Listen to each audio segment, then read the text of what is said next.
ଆମର ଆଜି ଖନ୍ତାପଡ଼ାର ଶେଷ ମହୋତ୍ସବ।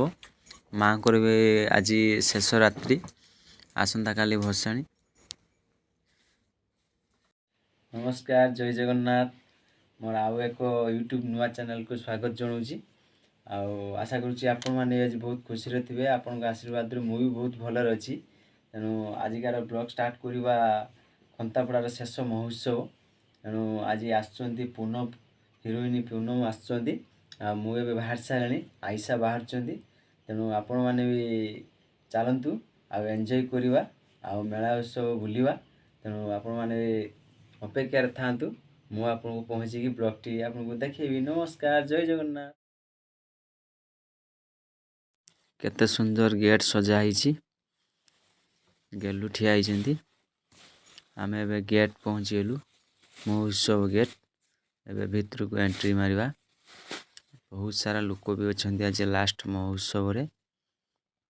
ବହୁତ ସୁନ୍ଦର ବି ଗେଟ୍ ହେଇଛି।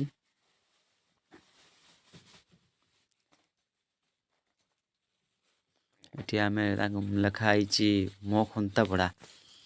ଆମେ ଏଠି ଠିଆ ହେଇଛୁ, ଆଇସା ବି ଠିଆ ହେଇଛନ୍ତି, ଗେଲୁ ବି ଠିଆ ହେଇଛନ୍ତି। ଏଠି ବାଦାମ କିଣିଲେ ଗେଲୁ, ବାଦାମ ମଟର ଆଇସା ଖାଇବେ ବୋଲି କହିଲେ ତ ସେଥିପାଇଁ କିଣା ହେଉଛି। ଆଉ ବାଦାମ ଗୁଡ଼ା ଖାଇନେ କେରମ ନାଗେ ପାଟିକି। ଏଠି ପୁଚକା ଖାଇବା ବର୍ତ୍ତମାନ।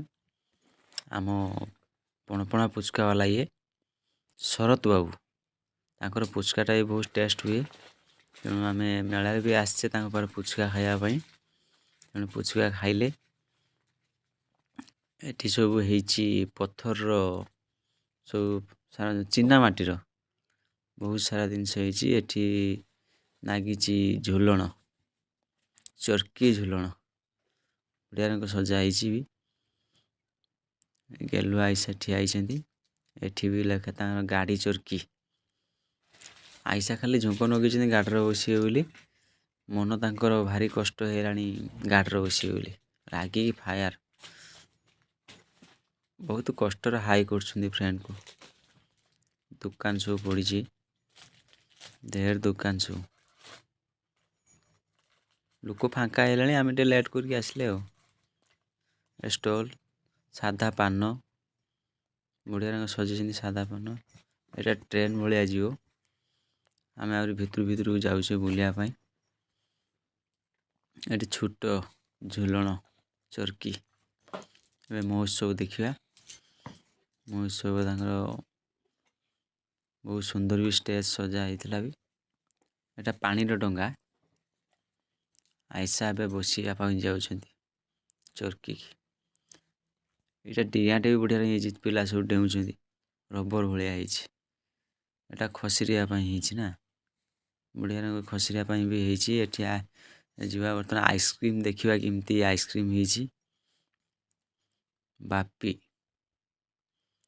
ମହୋତ୍ସବ। ଏବେ ଆମେ ମାଆଙ୍କ ପାଖରେ ପହଞ୍ଚିଗଲୁ।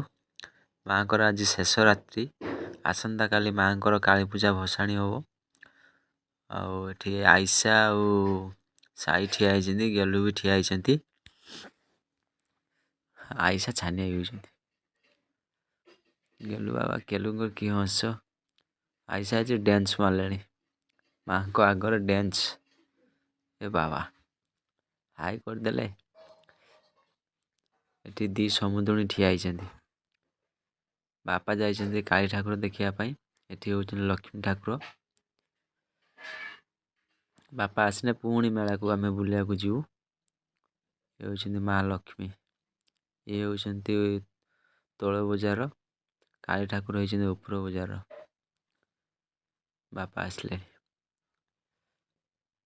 ଦି ସମୁଦୁଣୀ ଠିଆ ହେଇଛନ୍ତି। ମେଳାରେ କ'ଣ ସବୁ ଜିନିଷ କିଣି ସାରିଲେଣି।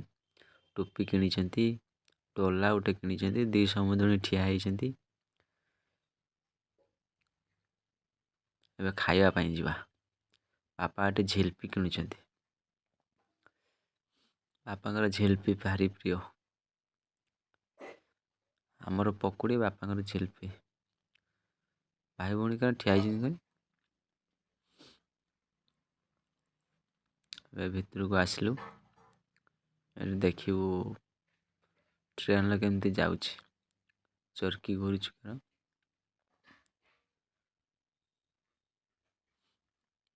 ପ୍ରବଳ ଲୋକ ସାଇଟ୍ ହୋଳେଇଲାଣି ସାଇଟ୍ ହୋଳଉଛି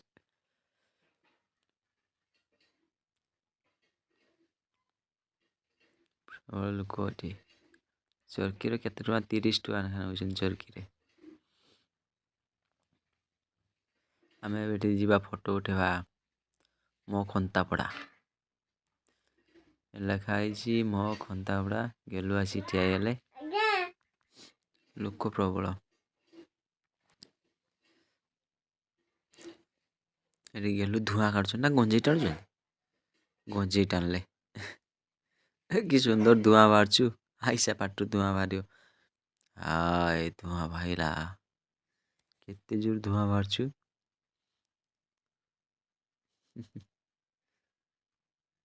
ଗଞ୍ଜେଇ ଟାଣିଲାର ଧୂଆଁ ଛାଡୁଛନ୍ତି ଗେଲୁ। ଗଞ୍ଜେଇ ଟାଣିଲାର ନାକ ବାଟେ ବି ଧୂଆଁ ବାହାରି ଅଛୁ। ଥଣ୍ଡା ଲାଗୁଛି ଭଳିଆ। ଗେଲୁ ଏଠି ଗୋଟେ ଡଲା କିଣିଲେ ତାଙ୍କର ଠାକୁର ସଜ ରଖିବା ପାଇଁ। ଏଠି ଆଇସା ବସିଗଲେ ଗାଡ଼ିରେ। ବାବା, ଆଇସା ଗାଡ଼ିରେ ଚାଲିଲେ। ଦେହ ଛୁଆ ବସିଲେ ବି ବହୁତ ଧୀରେ ଧୀରେ ଚଲାଉଛନ୍ତି, ନହେଲେ ମୁଣ୍ଡ ବୁଲାଏ। ଆଗ ଥର ଆଇସାଙ୍କର ମୁଣ୍ଡ ବୁଲୁଥିଲା, ଏଥର ଆଇସା ବସିଛନ୍ତି, ଗାଡ଼ି ଚଲାଉଛନ୍ତି ଆଇସା। ଜିପ୍ ଗାଡ଼ି ଚାଲିଛି। ଆମେ ଏବେ ଭିତରକୁ ଗଲୁ। ଏଠି ସବୁ ଖାଇବା ଦୋକାନ। ଏଠି ବି ଠିଆ ହେବା ପାଇଁ ବି ଜାଗା ନାହିଁ, ଆମେ ବସିବା ପାଇଁ ବି ଜାଗା ନାହିଁ। ତେଣୁ ଆମେ ଭିତରକୁ ପଳେଇବା। ତାର ଏଠି ଫଙ୍କସନ୍ ଚାଲିଛି। ଏଠି ଗେଲୁ ଆଇସା ଠିଆ ହେଇଛନ୍ତି ଖନ୍ତାପଡ଼ା। ଏବେ ପଳେଇବୁ।